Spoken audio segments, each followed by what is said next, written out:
بسم اللہ الرحمن الرحیم۔ ناظرین السلام علیکم، میں ہوں آپ کا میزبان صابر شاکر وفاقی دارالحکومت اسلام آباد سے کچھ تازہ ترین اطلاعات اور اہم خبریں آپ سے شیئر کرتے ہیں۔ سب کی نظریں لگی ہوئی ہیں پنجاب کے نگراں وزیر اعلیٰ محسن نقوی صاحب پہ، لیکن دوسری جانب کچھ اور ایکٹیویٹیز بھی ہو رہی ہیں، اور میں نے آپ کو پچھلی ویڈیو میں بتایا کہ سب سے زیادہ مشکل الیکشن جو ہے اگلا، وہ مسلم لیگ نواز کے لیے بھی اتنا ہی مشکل ہے جتنا پاکستان تحریک انصاف کے لیے عمران خان صاحب کے لیے ہے، کیونکہ پاکستان تحریک انصاف کے لیے تو کوئی اتنا بڑا چیلنج نہیں ہے۔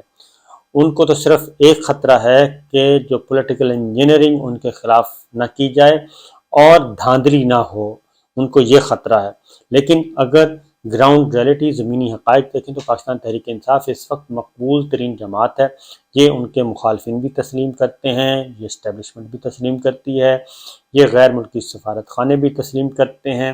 سب کے سب جتنے بھی ایلیمنٹس ہیں سوسائٹی کے، اور وہ خواہ پاور کوریڈورز سے اندر کے ہیں یا باہر کے ہیں، وہ لوکل پلیئرز ہیں یا انٹرنیشنل پلیئرز ہیں، سب کو یہ معلوم ہے کہ اس وقت مقبول ترین جماعت، مقبول ترین لیڈر عمران خان ہے، اور اگر انتخابات ہوئے فری اینڈ فیئر تو عمران خان کے آنے کو کوئی نہیں روک سکتا، اور اسی لیے ان کو ٹیکنیکلی ناک آؤٹ کرنے کی کوشش کی جا رہی ہے، ان کے خلاف فیلڈنگ ٹائٹ کی جا رہی ہے، اپنی پسند کی فیلڈنگ لگانے کی کوشش کر رہی ہے مراسلہ سرکار۔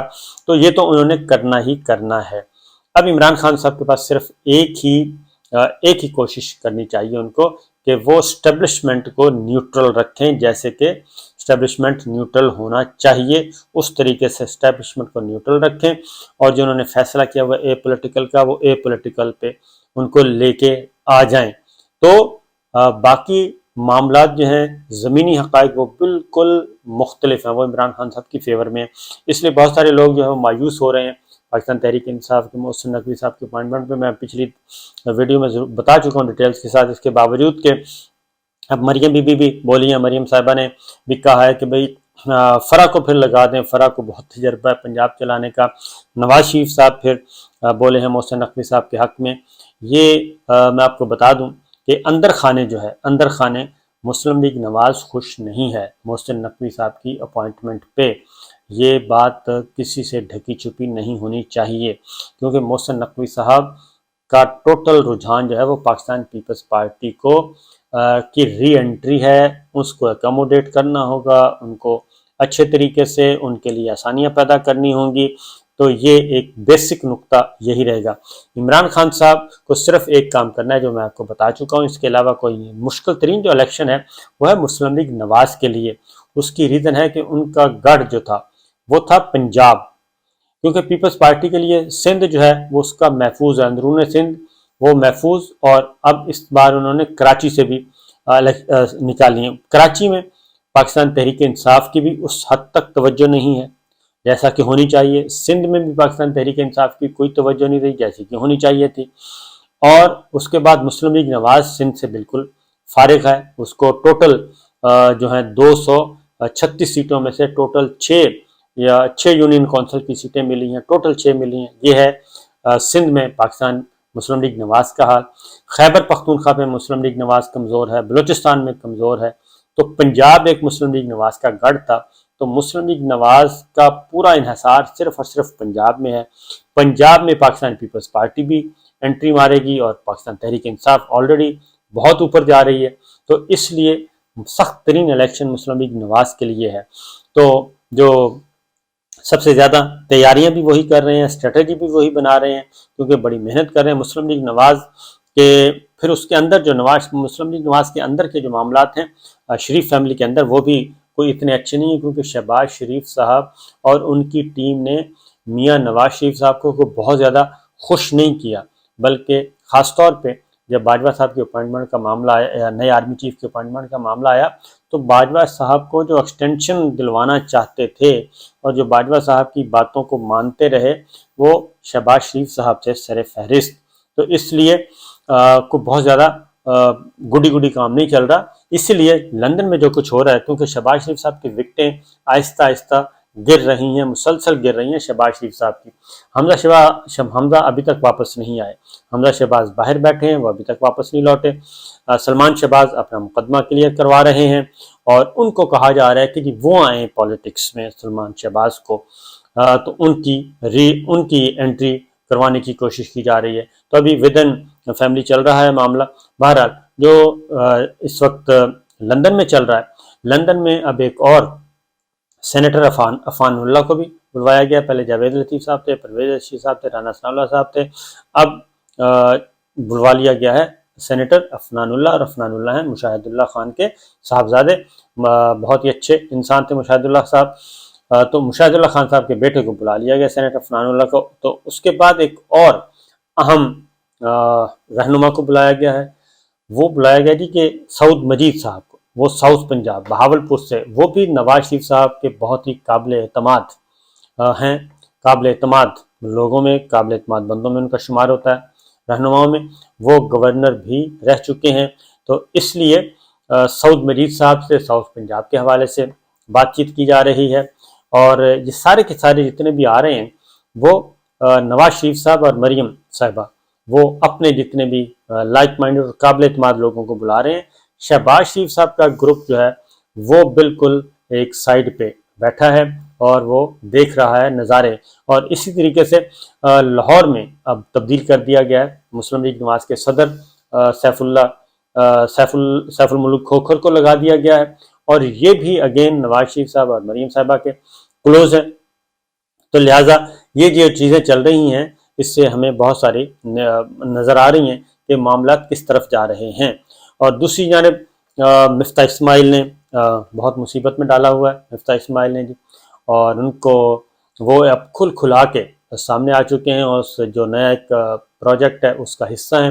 تو مفتاح اسماعیل بھی وہ تنقید کر رہے ہیں، وہ اسحاق ڈار صاحب کو بھی کر رہے ہیں، وہ خواجہ سعد رفیق کو تنقید کر رہے ہیں۔ آہستہ آہستہ یہ چیزیں کھل کر سامنے آ رہی ہیں، اور جو انتظار کیا جا رہا ہے، سب کی نظریں ہیں لندن پہ، نواز شریف صاحب پہ، کہ نواز شریف صاحب کیا فیصلے کرتے ہیں اور پارٹی کے لیے کیا ہدایات لے کے آتے ہیں۔ دوسری جانب جو کچھ اور جو وکٹیں گرنے کی بات کر رہا ہوں میں، وہ پاکستان تحریک انصاف کے ساتھ کم از کم بھی اس وقت ایم این ایز 10 سے 12 ایم این ایز رابطے میں زیادہ ہیں، لیکن وہ سب کے سب ٹکٹ ڈیمانڈ کر رہے ہیں۔ اور جو اب اطلاعات آ رہی ہیں کہ سب کو ٹکٹیں دینا بہت مشکل ہے۔ عمران خان صاحب نے جو در پردہ فیصلے فرمائے ہیں، انہوں نے کہا ہے کہ ہم اپنے ہی لوگوں کو، زیادہ سے زیادہ اپنے لوگوں کو اکوموڈیٹ کریں گے، جو ہمارے ساتھ کھڑے رہے اس مشکل وقت میں، اور 25 مئی کو مار بھی کھائی، اور ایسے موقع پہ کہ جب ہم جیت رہے ہیں اور ہم نے جیتنا ہے، ووٹ بینک ہمارا ہے، پارٹی کا ہے، تو ایسے موقع میں ہم مسلم لیگ نواز سے بہت ہی جو قابل اعتماد لوگ ہوں ان کو لیا جائے، یا پھر ہمارے وہ حلقے جو بہت کمزور ہیں وہاں پہ پی ایم ایل این کے لوگوں کو لے لیا جائے تو زیادہ بہتر ہوگا۔ اور اس میں پھر وہی بات وہ کہتے ہیں کہ دوبارہ وہ مصیبت نہ آنی پڑے کہ کل کو جیسے ترین گروپ نے، علیم گروپ نے اور چودھری سرور صاحب نے اس طرح سے کیا، اور جب مشکل وقت آیا تو وہ پارٹی کو چھوڑ گئے۔ تو یہ معاملات ہو رہے ہیں جی۔ یہ تو ہے ایک پاکستان مسلم لیگ نواز کی، تو چیزیں کوئی سب کے لیے ایک ہی طرح کی ہیں۔ اس کی وجہ یہ ہے کہ اسٹیبلشمنٹ نے کیا کرنا ہے، یہ بات بھی اس وقت زیر بحث ہے کہ جناب ملٹری لیڈرشپ اسٹیبلشمنٹ کیا کرے گی اس الیکشن میں۔ تو جو اس وقت صورتحال بنی ہوئی ہے میں آپ کو بتا دیتا ہوں، آپ کو بھی بہت اتفاق کریں گے آپ، کہ جو صورتحال ہے اس وقت اگلے الیکشن میں اسٹیبلشمنٹ کو کھل کھیلنے کا موقع نہیں ملے گا، اور نہ ہی وہ اس پوزیشن میں ہوگی کہ وہ کسی ایک گروپ کو کھل کر سپورٹ کرنا شروع کر دے۔ یہ بہت یعنی کہ براہ راست آ کے وہ کھل کے کہے جناب یہ ہماری پارٹی ہے اور ہم نے اس کو سپورٹ کرنا ہے، یہ بہت مشکل ہوگا۔ اس کی ریزن یہ ہے کہ یہ الیکشن بہت ہی مشکل ترین، پاکستان کی تاریخ کا مشکل ترین الیکشن ہوگا، سخت ترین کشیدگی میں ہوگا، کیونکہ ایک طرف عمران خان صاحب ہیں، دوسری طرف نواز شریف صاحب ہیں، ان دونوں کے آپس میں بہت ہی، پھر مولانا فضل الرحمان صاحب تازہ دم ہو کے میدان میں اتریں گے، پیپلز پارٹی زرداری صاحب ایگریسولی، وہ بھی بلاول بھٹو کمپین کو لانچ کریں گے اور لیڈ بھی کریں گے۔ تو یہ ساری جو چیزیں یہ کوئی اتنا آسان کام نہیں ہوگا۔ اس لیے جو بھی سیاسی جماعت یہ سمجھتی ہے کہ وہ اسٹیبلشمنٹ کو اپنے ساتھ ملا کے اور بہت زیادہ رزلٹس کو آگے پیچھے کر سکتی ہے، تو وہ بہت مشکل ہوگا۔